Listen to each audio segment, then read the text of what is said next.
Bom, nós já estamos sendo gravados aqui.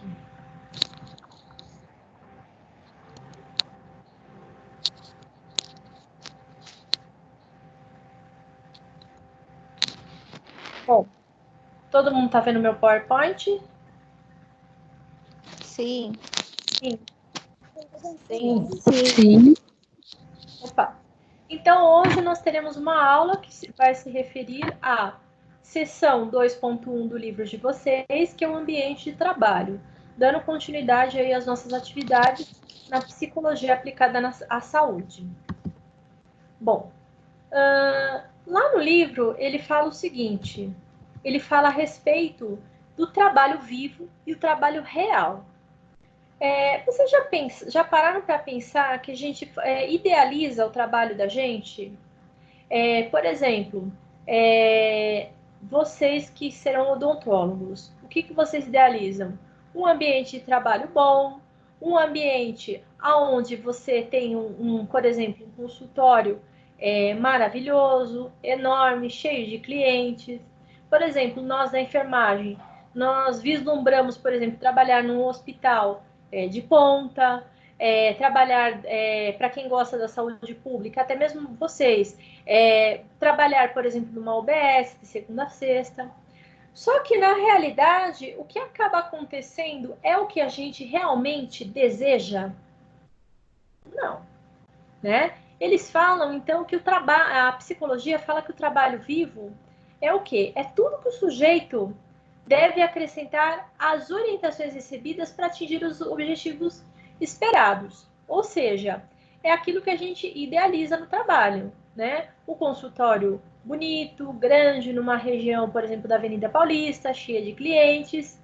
Só que nem sempre isso é possível em função, por exemplo, da rigidez que caracteriza alguns ambientes de trabalho. E em função também que, ao longo da nossa vida profissional, nós vamos encontrando outros rumos, caminhos, que nos levam a ter um outro tipo de trabalho que a gente não é aquele vislumbrado. Já no trabalho real, o que acontece? O trabalho real é aquele que já tem o quê? O que eu falei para vocês, as intercorrências, os incidentes, as frustrações. Nem sempre, quando nós trabalhamos, nós encontramos as condições ideais para o trabalho. Então, muitas vezes nós encontramos o que? As frustrações, as falhas no funcionamento dos recursos técnicos. Por exemplo, nós profissionais da área da saúde, em virtude da infecção aí, da propagação do Covid-19, estamos tendo as condições ideais para trabalhar, por exemplo, máscaras, aventais, máscaras N95, aquele anteparo de acrílico. Não. Veja, nós nos deparamos com as condições que não são ideais e que até mesmo vai acontecer o quê? Vai nos expor. Então, isso acaba levando a frustrações, né? Como eu falei para vocês, falhas no funcionamento dos recursos técnicos, como, por exemplo, a falta de EPI para nós. Também orientações muitas vezes contraditórias vindas dos superiores, que isso pode ocorrer, né? Principalmente naqueles locais onde nós temos mais de um chefe. Às vezes, um orienta algo e o outro orienta outra coisa. Outra situação que nós encontramos também é a situação. Eu vou desativar minha câmera. Vocês continuam vendo o PowerPoint? Sim. Sim, ótimo, porque aí vocês não precisam me ver. Outras situações que nós acabamos tendo na situação do trabalho real também situações que são urgentes, muitas vezes pedidos urgentes de demandas que são necessárias que nós realizemos elas com urgência. Outra situação também, principalmente quando nós trabalhamos com outras pessoas, né, no mesmo ambiente de trabalho, o que ocorre? Às vezes nós temos colegas que faltam com suas responsabilidades e acabam até mesmo influenciando no nosso trabalho. E outros aspectos que vão ser contrários ao que nós, trabalhadores, esperamos para realizar as nossas atividades. Ou seja, o trabalho real é o trabalho que não é aquele que a gente esperava, mas é o trabalho que existe e que é o verdadeiro. Não aquele que a gente vislumbra, aquele que nós temos as condições ideais, tá? Então, existe essa discordância entre o que é o real, o que é o esperado versus o que nós encontramos, tá? Então, normalmente, o que acontece? A reunião dessas circunstâncias, que são as circunstâncias que nós realmente encontramos, é denominado o quê? O real do trabalho, que leva muitas vezes o indivíduo ao insucesso ao sentir alguns afetos, como, por exemplo, a surpresa quando nós não encontramos as condições ideais, o desagrado, a irritação, a decepção, a raiva e outros sentimentos que culminam na impotência. Principalmente na área da saúde, onde nós lidamos, né, com o público, o que ocorre? Nós lidamos muito com esses sentimentos que são sentimentos ligados ao insucesso, sentimentos ligados à negatividade. O que acontece? Muitas vezes, esses sentimentos nos levam ao quê? A uma experiência onde o corpo ele responde. E aí, muitas vezes, é aquele sentimento de impotência que muitas vezes também nos leva ao adoecimento, tá? Não fala-se nessa aula, mas eu creio que mais para frente venha falar da síndrome de burnout. Significa o quê? O indivíduo ele está tão saturado do seu trabalho que ele começa o quê? A adoecer mentalmente. Ou seja, ele não consegue mais cumprir as demandas, ele não consegue mais trabalhar adequadamente, ele tem um estresse mental muito grande e isso leva a pessoa ao quê? A adoecer. Bom, ainda falando sobre o trabalho vivo e o real do trabalho. Muitas vezes o que acontece? Quando o indivíduo ele ele se toma esses sentimentos, ele tem que ter o quê? Isso tudo que eu falei para vocês vai existir no ambiente de trabalho naturalmente. Infelizmente, são sentimentos muitas vezes que nós vamos nos deparar, mas não pode haver a nossa identificação. Então, o que ocorre? O sujeito, ele vai o quê? Começar a demonstrar habilidade e ele vai fazer exatamente com esse barquinho. Ele não vai ficar nessa mesma maré. Ele vai o quê? Reinventar esse cenário de trabalho a partir da subjetividade e vai realizar as tarefas de uma outra maneira para não experimentar esses sentimentos que são os sentimentos oriundos da impotência. Então, com isso, ele acaba desenvolvendo novas habilidades, novas estratégias para enfrentar esse real do trabalho. Então, muitas vezes é necessário o quê? Reinventar e ter habilidades aonde nós vamos experimentar outros sentimentos, mas que vão partir diretamente de nós. Dúvidas? Não. Bom, visto todos esses sentimentos que eu comentei com vocês, o que vai acontecer? Já pensem, vocês trabalhando numa situação aonde todas as situações, né, num local onde tudo é adverso, vai levar o quê? Um sofrimento no trabalho. Então, nós vamos ter o quê? Nós vamos ter vontade de abandonar o trabalho, não teremos mais vontade de trabalhar naquele local. Porém, esse sofrimento no trabalho, infelizmente, será algo que em algum momento nós vamos experimentar. Por quê?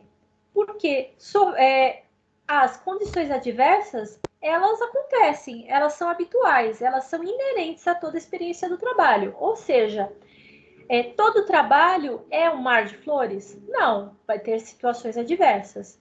Só que esse sofrimento que é gerado também no trabalho, ele também deve ser encarado como uma oportunidade. Uma oportunidade para uma transformação desse cenário adverso num cenário de desafios. Ou seja, o ambiente de trabalho feliz, ele depende não somente tanto das pessoas, como da estrutura física. Ou seja, também não adianta eu ter pessoas maravilhosas, profissionais excelentes para trabalhar, se eu não tiver uma estrutura física que seja uma estrutura física com o mínimo de condições para que eu trabalhe, né? Só que essa transformação dessa subjetividade, ela tem que vir de onde? Ela tem que vir de dentro de nós. Com isso tudo, a empresa, o local de trabalho, ele tem que também disponibilizar recursos e uma estrutura física que nos dê uma condição ideal. Porém, sabendo que em algum dado momento da nossa vida profissional, nós vamos encontrar também situações adversas que vão nos levar também a esse descontentamento e sofrimento no trabalho. Bom, e aí?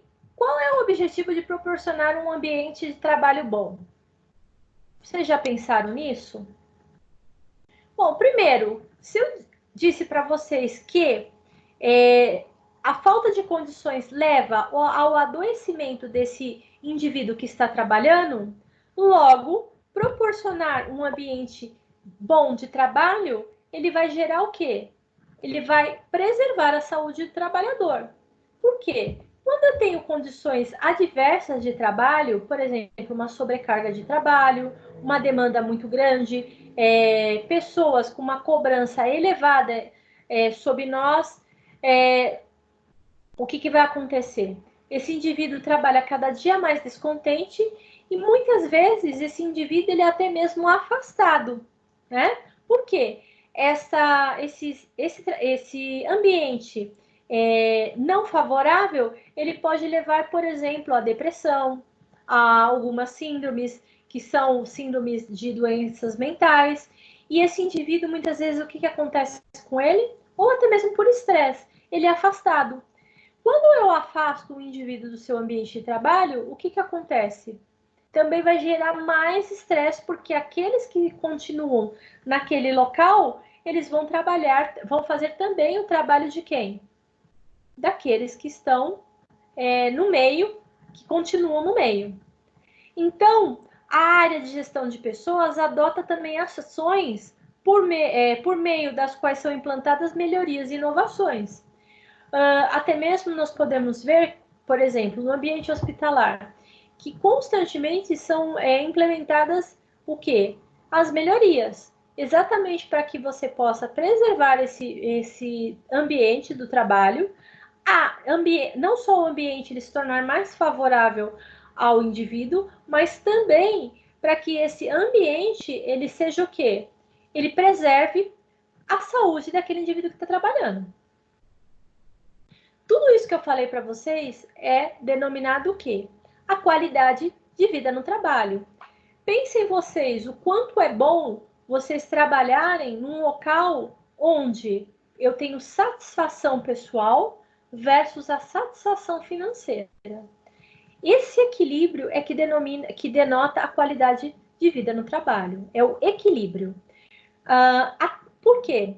Imaginem vocês, até mesmo, vamos supor, vamos trabalhar num local onde o ambiente ele é favorável, mas os ganhos financeiros são desfavoráveis.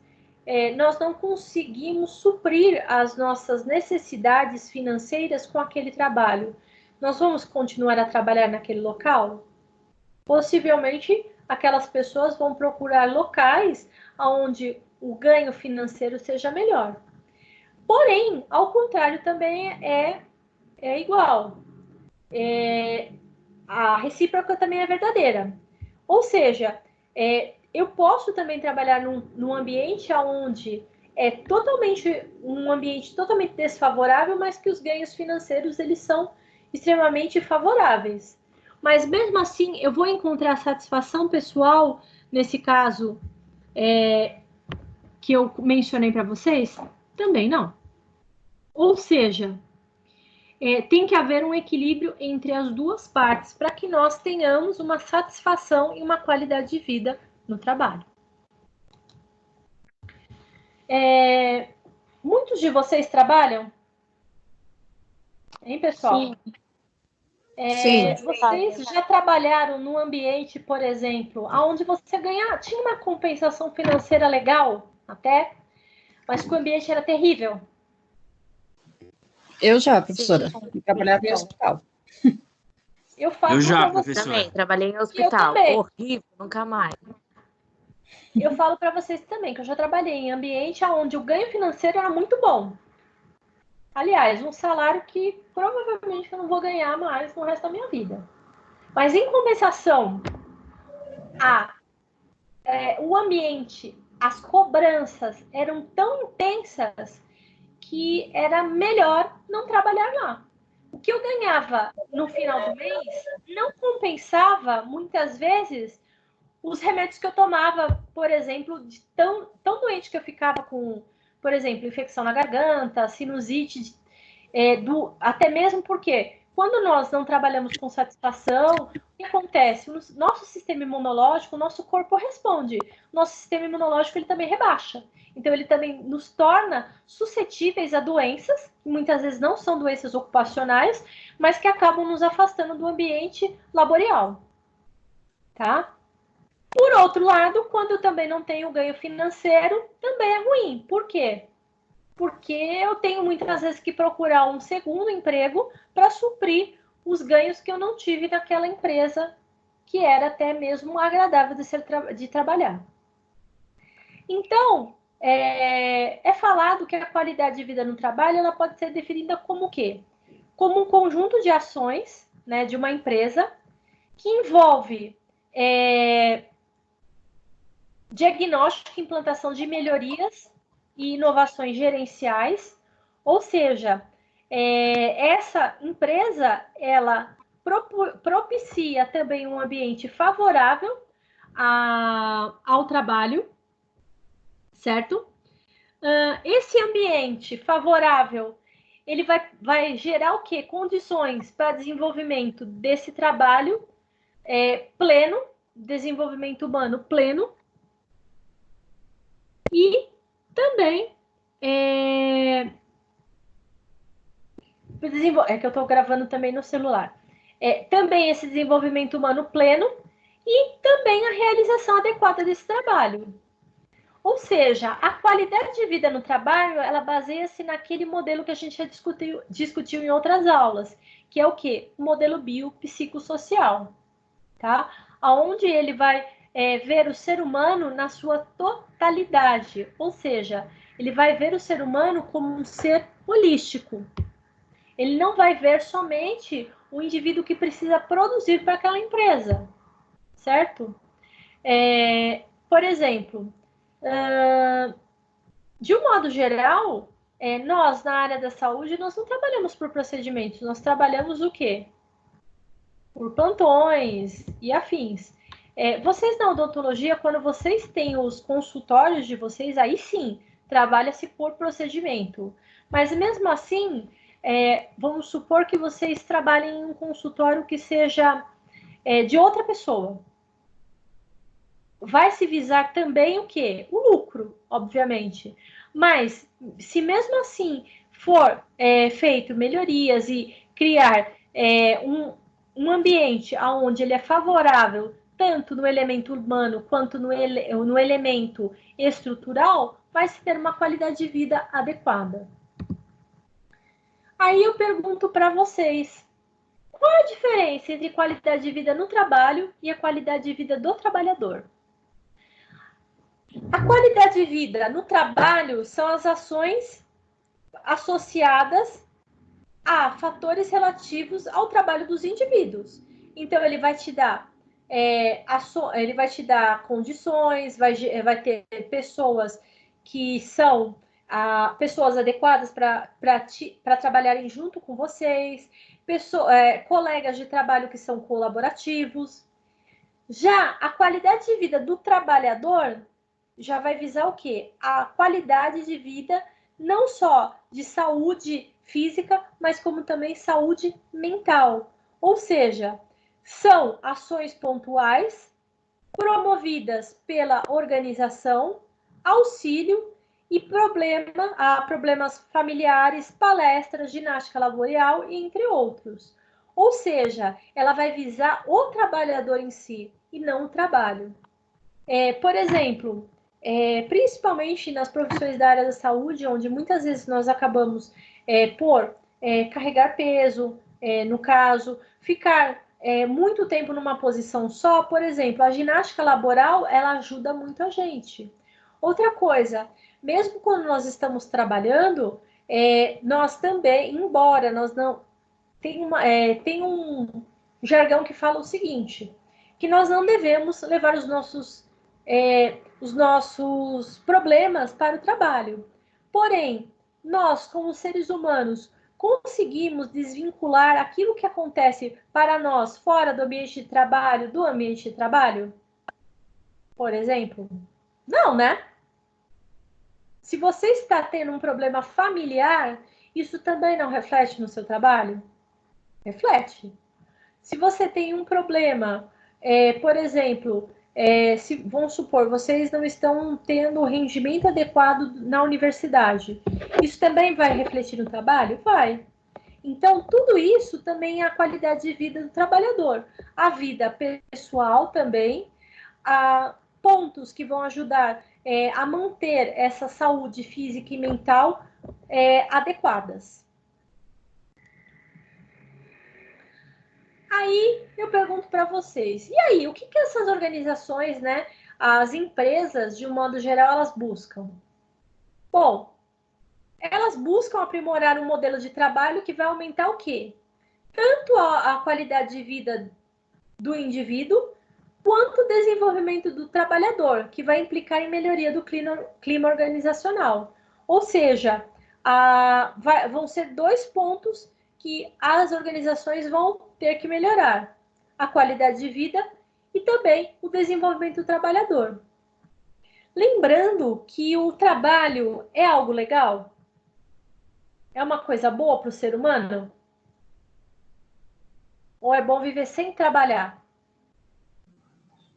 Não, tem que trabalhar. Trabalhar faz bem também. Por quê? Ela confere a nós o quê? A identidade. E ela também é uma fonte de prazer e também uma fonte de sofrimento. Vocês estão realizando o primeiro ano da faculdade. Muitos de vocês idealizaram e sonharam com essa profissão.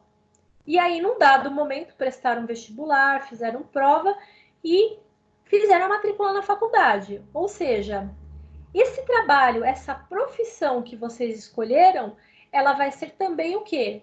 Ela não só vai fornecer a identidade para vocês, como também vai ser o quê? Vai ser uma coisa que vai gerar prazer, né?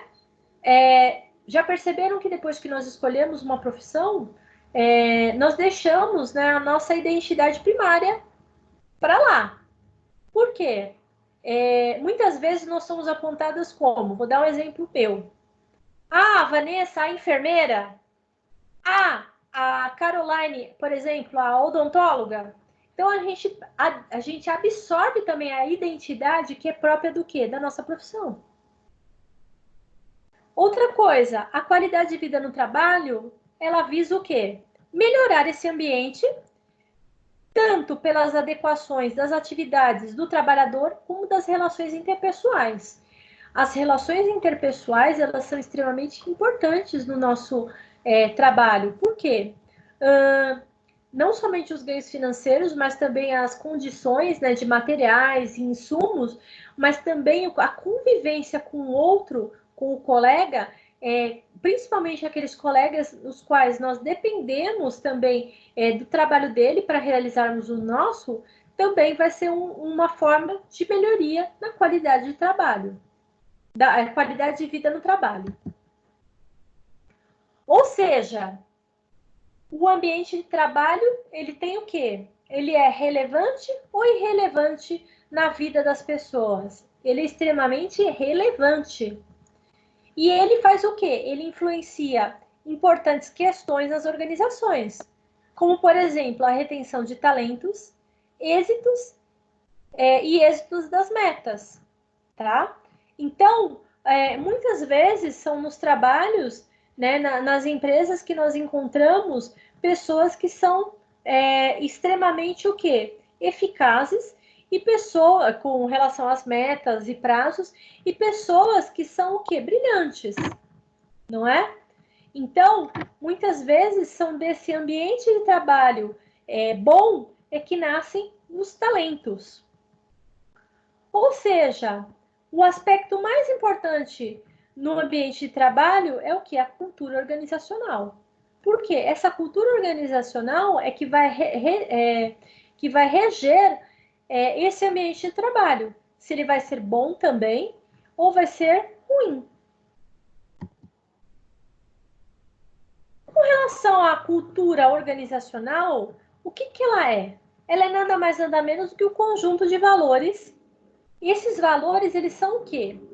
Eles são compartilhados entre todos os indivíduos que trabalham naquele local, ou seja, em todos os indivíduos membros que diferem de uma organização para outra. Ou seja, a cultura organizacional vai ser totalmente diferente. Por exemplo, no hospital, vou dar um exemplo de hospital. A cultura organizacional do Albert Einstein é totalmente diferente da cultura organizacional, por exemplo, aqui do Hospital São Paulo. Não tem nem comparação. Ou seja, toda vez que nós adentramos em em um trabalho distinto, essa cultura organizacional vai mudar. Mesmo porque, não sei se vocês já viram, em todas as empresas tem lá escrito missão, valores. Isso faz parte da cultura organizacional. E cada empresa vai ter missão e valores diferentes entre si. Portanto, o que acontece? Também, alguém quer perguntar algo? Portanto, olha, tem alguém querendo perguntar. Tem alguém pequeno querendo perguntar. Portanto, o que acontece? Vamos supor, um indivíduo que tem um histórico diferente, ou seja, ele trabalhou em outras organizações em diversos níveis dentro da organização, ele vai ter o quê? Ele vai ter uma cultura organizacional em termos semelhantes, porém não igual. Dando um exemplo, a cultura organizacional dos hospitais, de modo geral, elas são bem parecidas, porém elas são distintas entre si.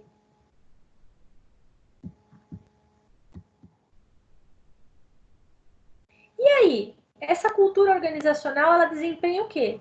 Ela desempenha várias funções dentro de uma organização? Sim. Por quê? É através dela que vai ser definido fronteiras, criando, por exemplo, distinções entre as organizações em si, e também ela vai proporcionar a identidade dos membros das organizações. Um indivíduo que trabalha, por exemplo, numa atenção pública, na atenção primária, posto de saúde. O indivíduo ele é odontólogo no posto de saúde. Ele vai ter uma identidade, uma postura diferente daquele indivíduo que está trabalhando naquele consultório super chique na Avenida Paulista? Com certeza vai ser diferente. Outra coisa, a cultura organizacional também vai facilitar o quê?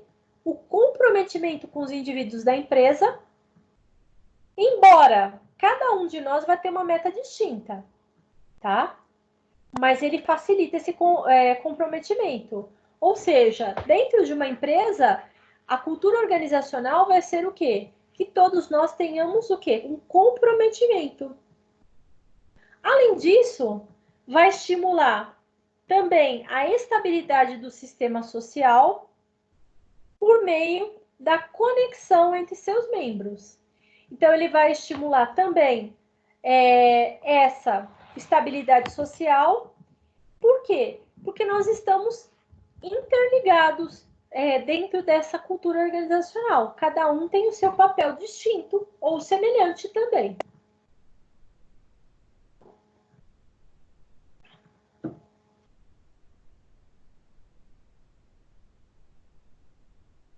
Como que pode ser definida a cultura organizacional?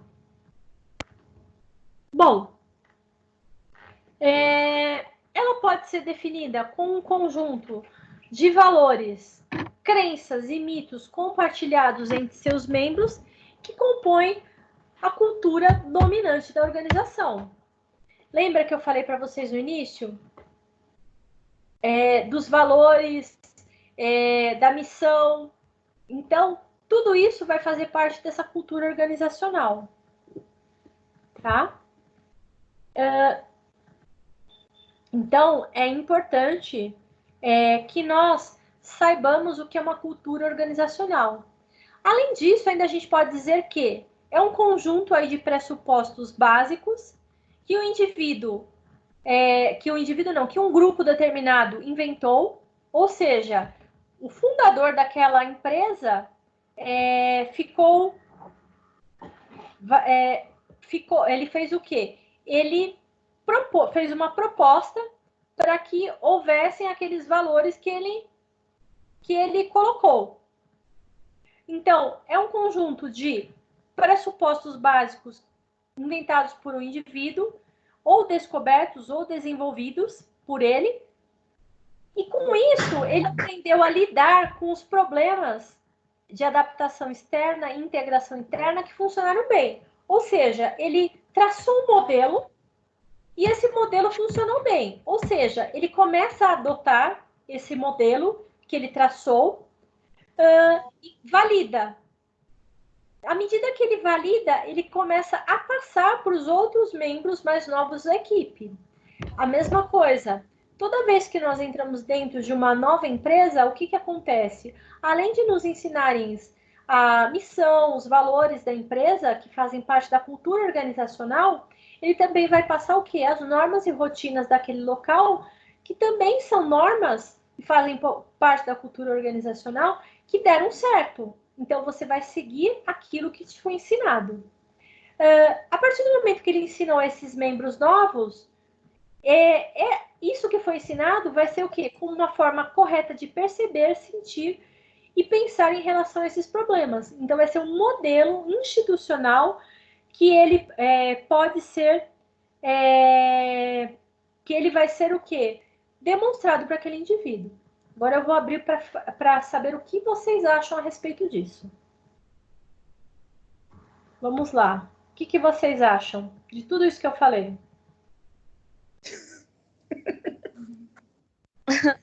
A risada de desespero. Não, pelo que vocês me falaram, a boa parte de vocês já trabalhou. Ou trabalha. Sim. Como que eram nessas empresas que vocês trabalharam?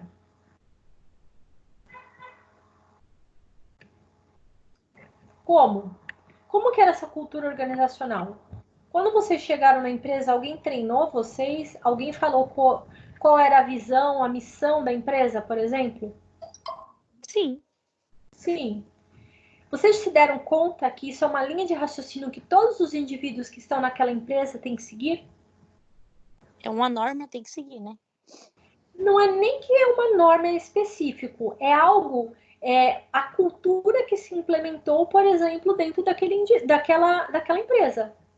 Não, professora, é que às vezes, tipo assim, vamos supor, a empresa ela tem um foco X. Se você não vai junto no barco, você tá fora. É simples assim. Aí acaba sendo a norma porque você é obrigado a seguir. Às vezes não é nem porque você quer, entendeu? Pensem com relação à palavra cultura. A cultura, por exemplo, a nossa cultura brasileira. Nossa cultura brasileira, por exemplo, ela difere muito da cultura dos indivíduos que são orientais, não difere? Sim. Por exemplo, os orientais, por exemplo, os indivíduos do Japão. Há muito tempo que eles usam, por exemplo, máscara quando eles estão, por exemplo, gripados ou resfriados. Eles Para eles, aquilo é uma forma de respeito ao outro. Quantas pessoas vocês já viram usar máscaras aqui no Brasil, por exemplo, quando estão gripadas? Eu não estou nem falando do Covid. Nunca vi. 0 pessoas. Certo? Uhum. Por quê? Isso não faz parte da nossa cultura, embora até acho que deveria fazer. Certo? Agora, vamos supor que um de vocês fale para mim a seguinte situação. Vanessa, eu vou para o Japão, eu vou, sei lá, estudar pós-graduação de endodontia no Japão. Vocês terão ou não que se adaptar à cultura de lá? Sim. Sim. Certo? Uhum. Então, vocês terão que se adaptar. É a mesma coisa. Nós sofremos na cultura organizacional um processo de adaptação. Por isso que, por exemplo, quando você tem empresas que são semelhantes, um exemplo, hospitais. Vamos supor que vocês serão odontólogos da UTI do Albert Einstein. Vão trabalhar com os pacientes intubados, principalmente aqueles pacientes que têm, por exemplo, pneumonia associada à ventilação mecânica, e precisam de uma atenção do odontólogo. A cultura organizacional vai ser idêntica do indivíduo que trabalha, por exemplo, vamos supor que lá tenha também odontólogo. Do indivíduo que trabalha lá no hospital, deixa eu ver um hospital longe. Fala algum aí para mim, para não dizer que eu sou preconceituosa. Alguém fala um hospital bem longe, que não seja muito legal. Ninguém sabe um hospital longe que não seja muito legal? Gente? Hospital de Pirituba, professora. Ótimo. Hospital de Pirituba. O Hospital de Pirituba vai ter exatamente a mesma cultura lá do Albert Einstein? Não. Não, não vai ter. Não vai ser. Certo? Ou seja, vamos ter culturas organizacionais totalmente diferentes. Visão, missão e valores diferentes. Tá? Ainda falando sobre a cultura organizacional. Então, essa cultura organizacional, esse visão, missão e valores, ele vai ser constituído do quê? Pela filosofia dos fundadores das organizações. E vão se manter por um longo tempo. Normalmente, ela é modificada de que forma? Lentamente, a partir de situações específicas. Um exemplo é se existe, por exemplo, uma crise econômica vigente ou financeira. Por quê? Aí vai ser necessário se adaptar a essa nova cultura organizacional à nova realidade que se tem à frente. Tá? Então, isso é algo que acontece também. Certo? Outra coisa, essa cultura, ela também imprime importante influência sobre o clima e o comportamento ético de uma organização. Por exemplo, a cultura organizacional, por exemplo, de hospitais, onde você tem os seus dirigentes da cultura, que são muito ligados à cultura oriental, por exemplo, japoneses, eles têm tendência a terem culturas organizacionais distintas das demais. Por quê? Por exemplo, o Hospital Santa Cruz, ele é um hospital que ele tem 80 e poucos anos de existência e ele é dirigido por indivíduos japoneses, né? De origem oriental, de origem japonesa. A cultura organizacional lá é bem diferente. Até mesmo, se vocês forem, muitos de vocês possivelmente já foram lá, você tem uma placa escrita em português e uma placa escrita, por exemplo, em japonês. Por quê? Muitos dos indivíduos que são atendidos lá, eles são japoneses e são idosos. Então, são pessoas que tiveram muito mais contato com a cultura japonesa que atualmente. Então, muito da cultura organizacional vai ser relacionada também ao quê? A cultura japonesa. Tá?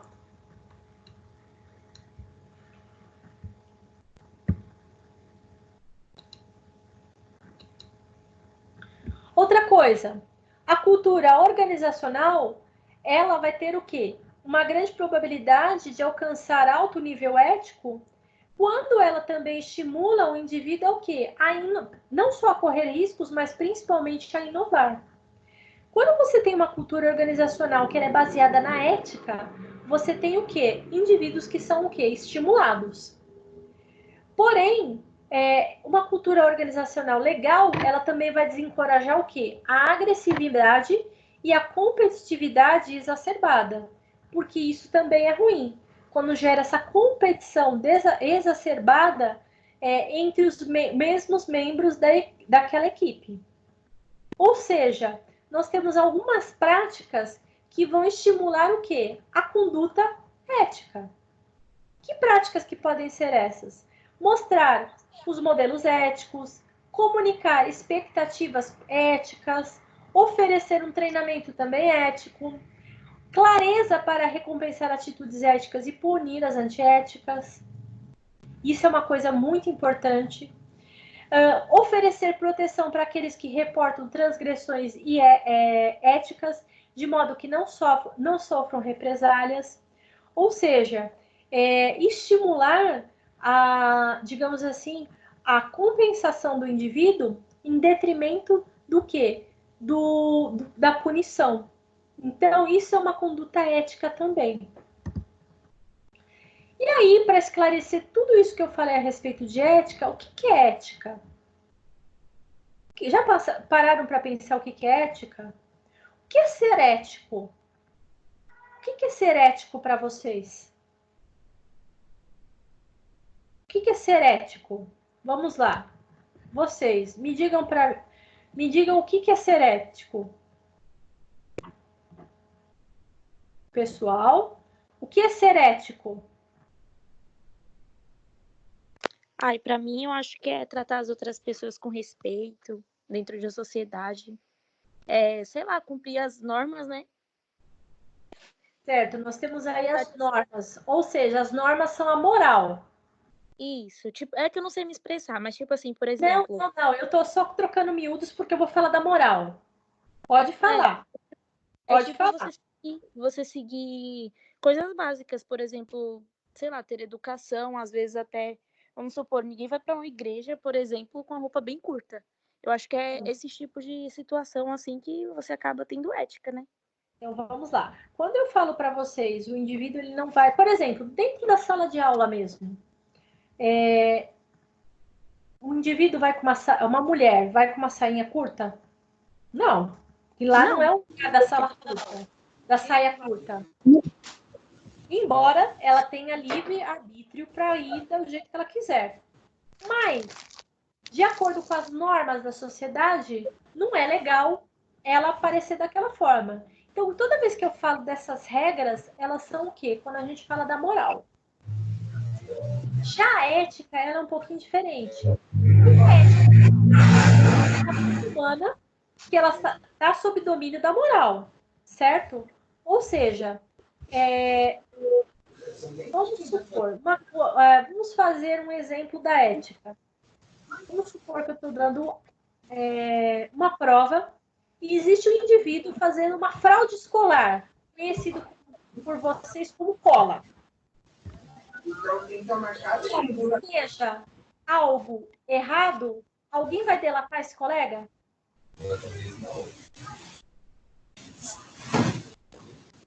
Vocês Professora, não entendi a voz. Eu não entendi, professor. O que você falou? Eu falei o seguinte.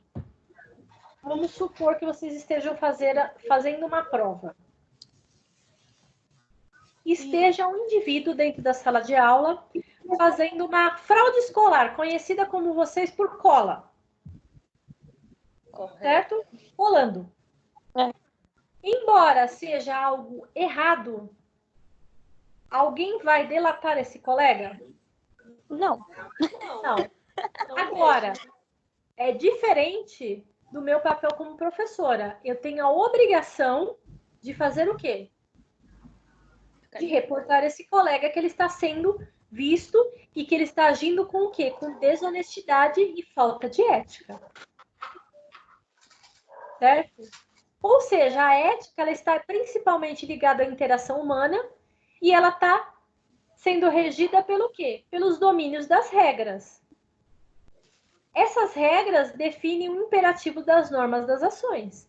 Então, a ética e a moral, elas estão o quê? Intimamente ligadas. Ainda podemos dizer que a ética é o que a colega lá no início falou, é uma boa maneira de ser, de se comportar na sociedade. Então, eu me comporto de maneira ética. Ou seja, eu não vou transgredir as leis, eu não vou andar, digamos assim, dentro das normas que a sociedade, de um modo geral, impõe. Digo, dentro das normas, das relações que tornam o quê? O nosso convívio social, o quê? Bom. Certo? Outra coisa, coordena também coordena o bem colocado em prática, e ela está vinculada ainda à moral, que por sua vez é definido como as regras e costumes, como eu falei para vocês. A moral, ela é nada mais nada menos do que o quê? São as regras e os costumes que nós seguimos na sociedade. E essas regras e costumes, elas vão o quê? Representar um grupo social cultural. Ou seja, as regras e costumes, elas vão mudar de acordo com a nossa origem étnica, de acordo com os países, por exemplo. Vão mudar, não vão? Sim. De um modo geral, ele vai mudar. Por exemplo, um indivíduo que mora no Oriente Médio, aonde a principal religião é a muçulmana. Para eles, para as mulheres, é normal utilizar, eu não sei o nome, gente, eu vou passar vergonha, aquele lenço na cabeça, que eu não sei o nome. Para elas é normal. Para nós, é diferente. Certo? Mas faz parte o quê? Das normas e costumes, né? Das regras e costumes daquele grupo. Certo?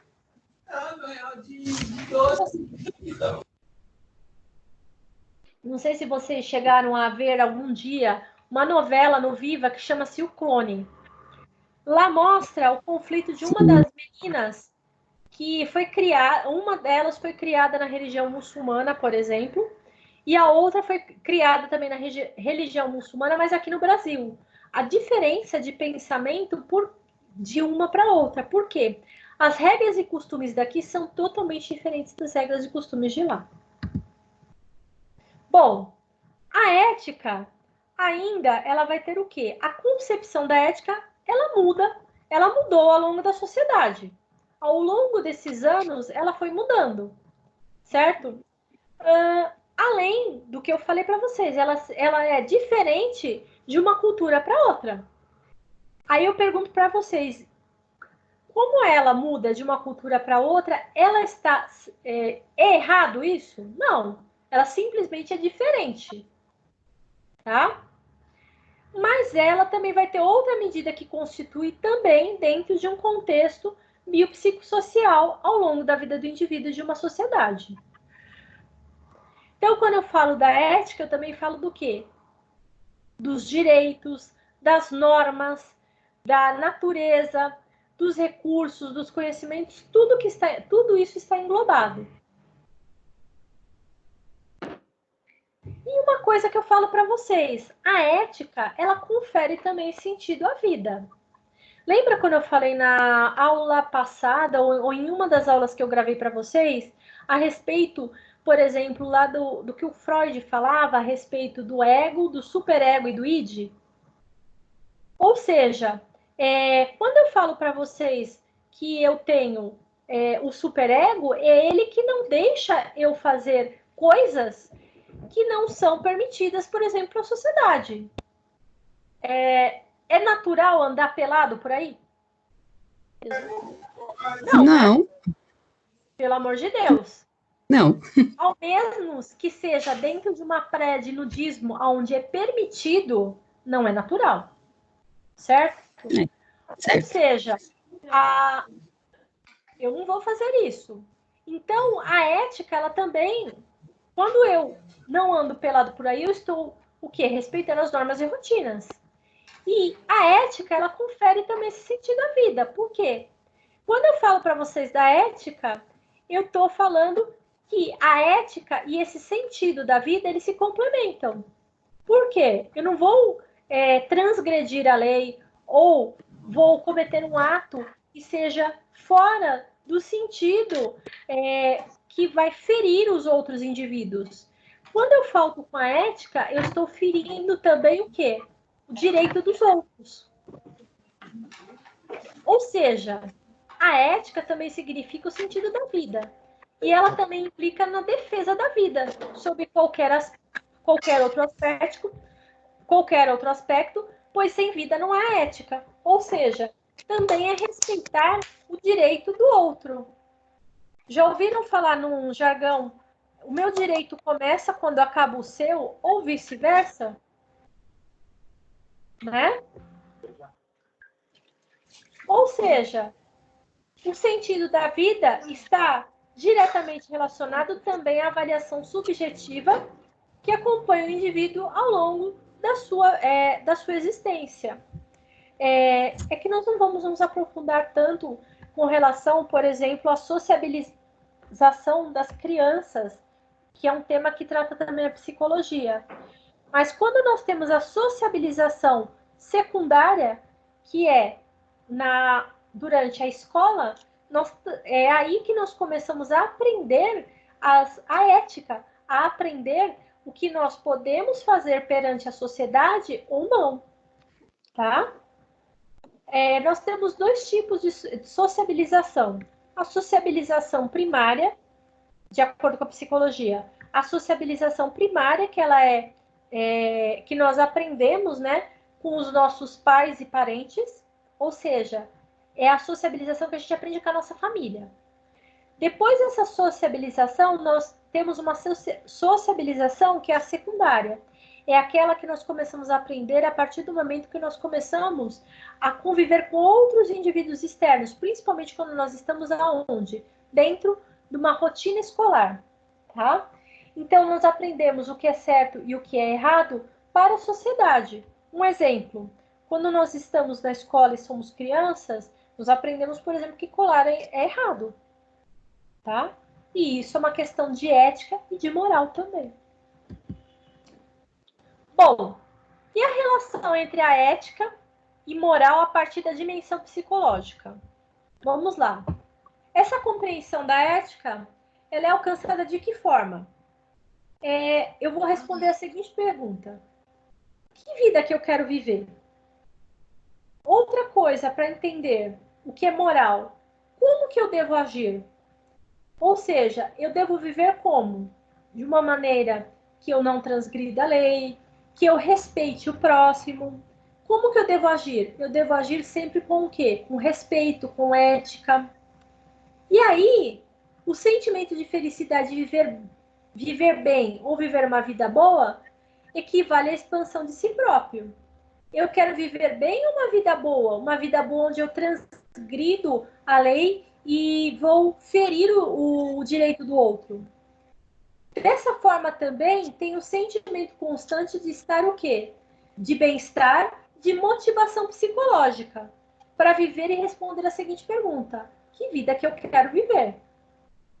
Com tudo isso, esse conjunto de regras e princípios, ele vai corresponder ao quê? A uma forma de cada um deve agir. E isso significa o quê? A moral. A moral, ela significa o quê? Eu não vou numa igreja com uma saia super curta. Por quê? Porque lá é um local onde eu vou ter o quê? Digamos assim, uma etiqueta. E essa etiqueta vai ser a moral, tá? Além disso, emerge também o quê? Um sentimento de obrigatoriedade. Agir de um determinado modo. Eu posso ir na igreja de saia curta, mas eu não devo. E também o sentimento de obrigatoriedade e expansão de si próprio. São processos psicológicos centrais para a ética e para a moral. Então, esse sentimento de obrigatoriedade, de cobrança consigo próprio, ele também é parte de processos psicológicos centrais para a ética e para a moral. Qual que é a nossa motivação? A motivação é aquela que a gente tem à disposição para fazer uma coisa. É a mesma coisa. Quantos alunos nós temos aqui online agora? Tínhamos 16. Ou seja, a motivação é a disposição. Não, eu quero aprender, portanto, eu vou assistir a aula. Então, é a disposição para fazer tal coisa. Normalmente, essa disposição está ligada ao quê? A uma necessidade do indivíduo, principalmente de proporcionar satisfação. Eu assisto a aula, por quê? A faculdade de vocês são 4 anos ou são 5 anos, que eu não me recordo agora? 5. 5? Infelizmente. Na minha época eram 4 anos, por isso eu estou perguntando, assim como a enfermagem. Na Uninove é 4 anos. Na Uninove a enfermagem também ainda é 4 anos. Ou seja, vocês pensam o quê? Pode ser até mesmo que eu não simpatize com a matéria psicologia. Porém, eu sei que é necessário aprender a psicologia, porque ao final de 5 anos, eu vou ter a satisfação e o prazer de ser o quê? Odontólogo. Ou seja, é uma motivação. Eu posso até nem sentir aquela vontade de assistir aula de psicologia, mas eu falo para mim mesmo que eu preciso, porque eu preciso aprender, porque eu preciso, depois de 5 anos, ser odontólogo. Ou seja, é a necessidade que leva o indivíduo rumo a algo. Então, qual é a motivação? É depois de 5 anos de estudos árduos, vias de passagem, conseguir o que eu tanto queria, que é ser o quê? Odontólogo. Amém. Amém. Ou seja, existem alguns modelos de motivação que nós falamos. E um dos modelos que fala de uma motivação, que é de um psicólogo que chama Maslow, é a teoria da hierarquia das necessidades. Essa teoria, embora seja só nível de conhecimento para vocês, essa teoria da hierarquia das necessidades nós utilizamos muito, principalmente na enfermagem, que nós falamos que é a teoria das necessidades humanas básicas. Por quê? Todo indivíduo ele tem 5 necessidades internas organizadas em função de uma hierarquia. Vou dar um exemplo.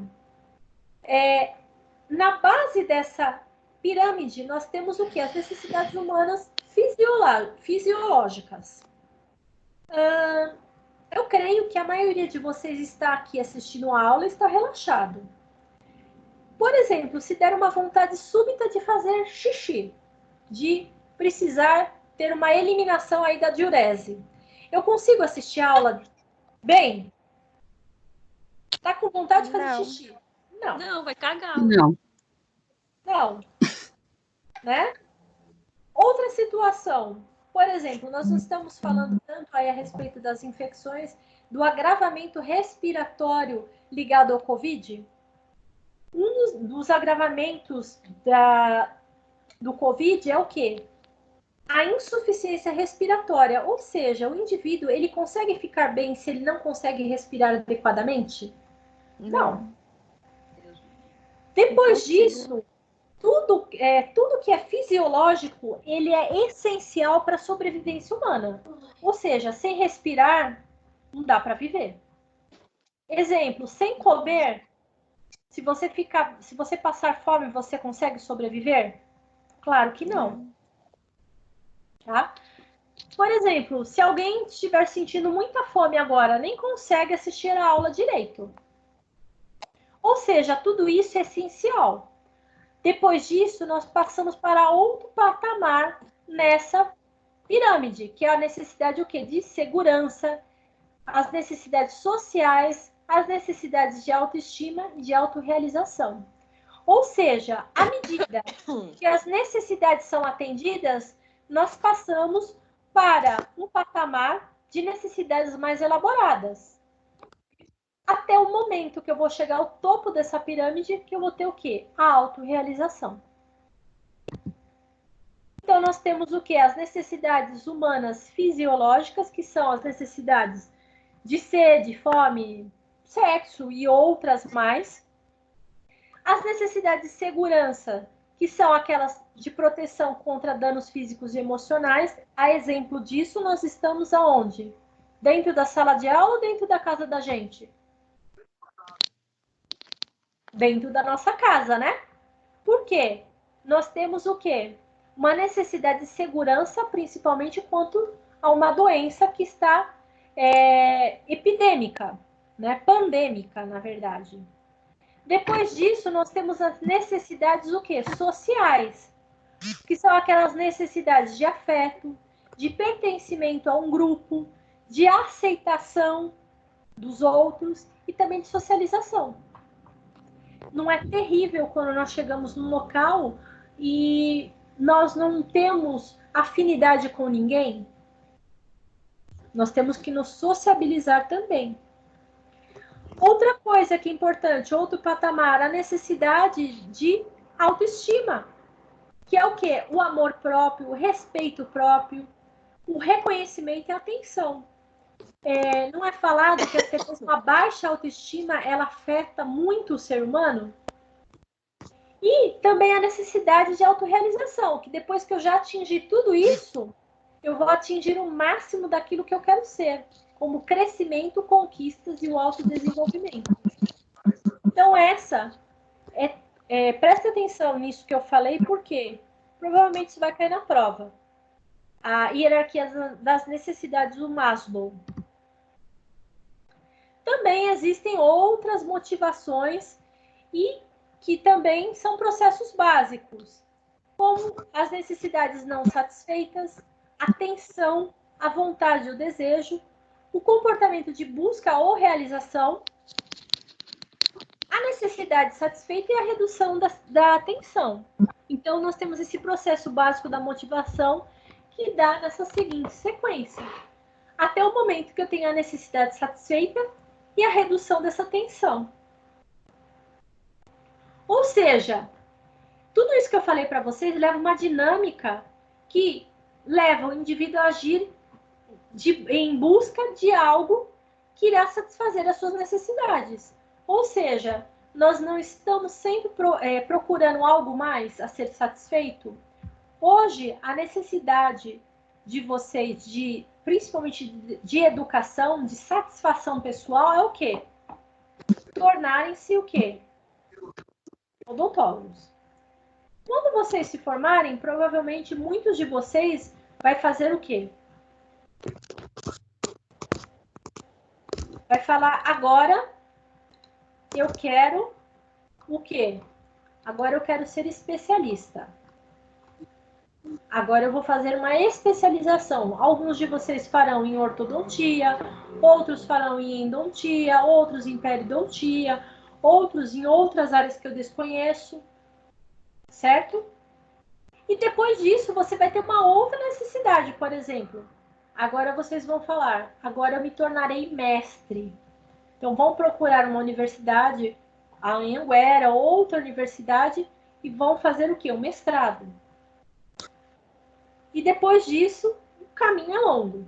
Então, cada vez nós vamos satisfazendo uma necessidade e deixando aquela necessidade para trás e procurando outras necessidades maiores. Também nós temos a teoria da expectativa, que é o quê? É a tendência em agir que depende da força da expectativa em relação ao resultado da ação somada à atração que esse resultado exercerá sobre o indivíduo, que também é isso que eu falei para vocês. Ou seja, esse percurso ele leva a 3 variáveis. A primeira é a da atração, ou seja, a importância atribuída a um resultado ou a recompensa a ser alcançada no trabalho. No caso de vocês, vocês tiveram afinidade por essa área e isso levou a vocês terem uma atração, uma afinidade, né? E aí vocês vieram em busca dessa necessidade não satisfeita. Depois disso, nós vamos ter a relação desempenho-recompensa, que seria o quê? O grau em que o indivíduo acredita que um determinado nível de desempenho conduzirá a um resultado almejado. E também a relação esforço e desempenho, que é a probabilidade detectada pelo indivíduo de que determina uma quantidade de esforço que vai conduzir ao desempenho. Então, essas 3 variáveis são relacionadas à teoria do quê? Da expectativa. E aí, fazendo as considerações finais, eu falo para vocês, compreender a motivação humana para um trabalho é uma necessidade importante da sociedade contemporânea. Por quê? Porque as organizações elas estão cada vez o quê? Mais complexas. E solicitam o quê? Ajustes e inovações constantes. E com isso, a motivação das pessoas em um determinado cenário é marcado também pela instabilidade. E com isso, ele vai querer o quê? A atenção, principalmente as características subjetivas. Essas características subjetivas, elas movem o indivíduo. E elas movem de que forma? Além de um olhar baseado no modelo biopsicossocial, ou seja, a satisfação pessoal. E também, além de observar as questões organizacionais que se manifestam nesse dinâmico cenário. Então, é extremamente importante essa motivação, é extremamente importante um ambiente de trabalho que seja favorável ao desenvolvimento pessoal do indivíduo, um ambiente de trabalho que vai te levar a desenvolver os seus potenciais máximos. Hoje em dia, nós falamos principalmente do quê? De valorizar as habilidades que cada um de nós tem, né? Se nós formos olhar para si próprio, vocês vão ver que cada um de nós tem o quê? Habilidades distintas. Alguns de nós, por exemplo, têm a habilidade de falar bem. Outros têm a habilidade de persuasão, por exemplo. E assim por diante. Então, muitas vezes, na atualidade, você vai o quê? Sempre valorizar aquilo que o indivíduo tem o quê? De melhor. E isso motiva as pessoas a serem o quê? Cada vez mais expert na sua área, tá? E é isso que eu tinha para falar para vocês hoje. Eu gostaria de saber se vocês têm algum tipo de dúvida, querem perguntar algo.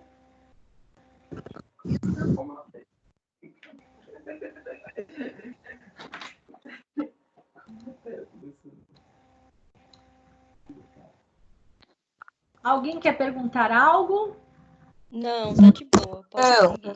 Não? Vou parar a gravação. Ninguém quer perguntar nada?